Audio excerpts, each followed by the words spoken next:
Now that I have multiple sets created, let's see what I can actually customize on each one of the set.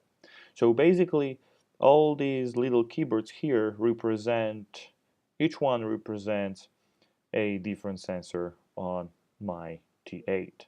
So basically for each one of them, I can assign either like just a note, or I can create like the craziest chord by combining different notes at a time. And this is the same for each one of the pad we have on the glove. Also, this little number here represents the MIDI channel. So actually this allows me to assign a different MIDI channel to each one of the pad that I'm controlling. So as you can see, I have up to 16 MIDI channels that I can choose from. So I can, like for example, in set 1, I can maybe control a sound that is on channel 4, and then on set 2, maybe I want to control a sound that is on channel 3, and I can easily do it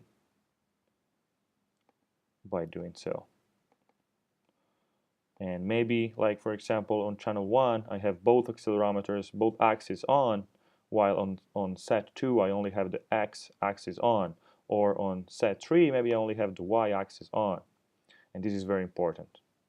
And then, so kind of like the same thing as for the pads, that I have control of the notes, and then here I have control of the MIDI channel.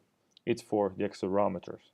So the accelerometer actually works with two different axes, as we said. So X, so that is like the pitch, so left to right, and then the Y, that is from the bottom to the up. Actually, it's the inclination. So probably you have already that figured out.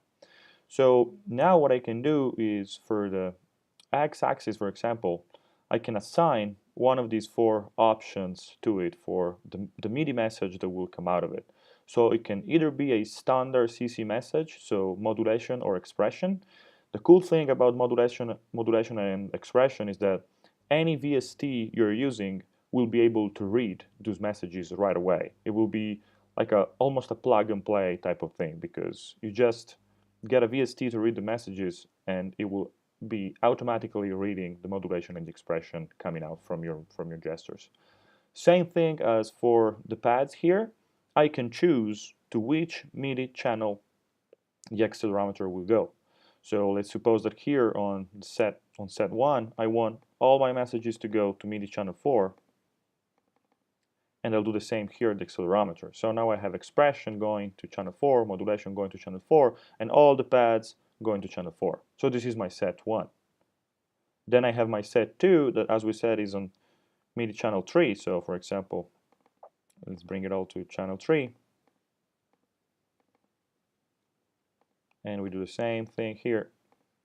But for example, on channel 3, I want to actually map my gestures on two different parameters within the DAW I'm using. So my advice is to use this setup, so expression and modulation when you just want to plug and play to any VST and be able to use the air modulation right away, and to use the other two options for the accelerometer, so 22 and 24, so effect 1 and 2 as we call them, if you want to actually map your gestures to, like, for example, the cutoff of a VST, or like the time of an arpeggiator or anything like that.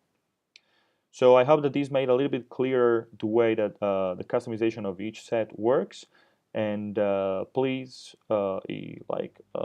just make any comment here below or text me if there's anything that is still unclear, and we'll work on that. Thank you very much, guys.